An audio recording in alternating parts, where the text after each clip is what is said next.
उसका क्या नाम है? जानू रे जानू ए मोरे जानू वो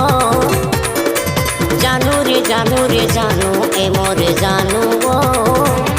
तोला सन्नू पटेल के डीजे मटोरी नचाऊं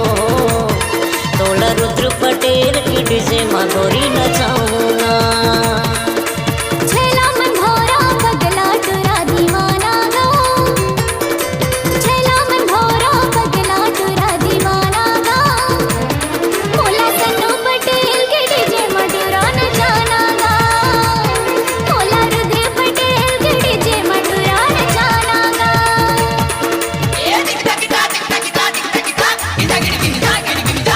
गजब आइटम है रे।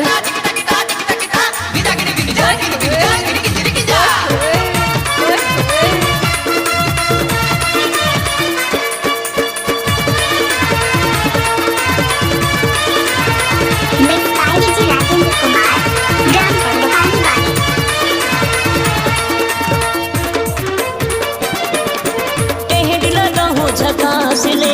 दारू पिया हूँ मतात ले मन भर मजा उड़ात ले दिहिया ले के रात ले टेढ़ लगा हूँ झकास ले दारू पिया हूँ मतात ले मन भर मजा उड़ात ले दिहिया ले के रात ले मन भर मजा उड़ात ले दिहिया ले के रात ले जानू रे जानू ए मोरे जानू वो जानू रे जानू ए मोरे जानू वो तोला सन्नू पटेल के डीजे मटोरी नचाऊं तोला रुद्र पटेल के डीजे मटोरी नचाऊं ना।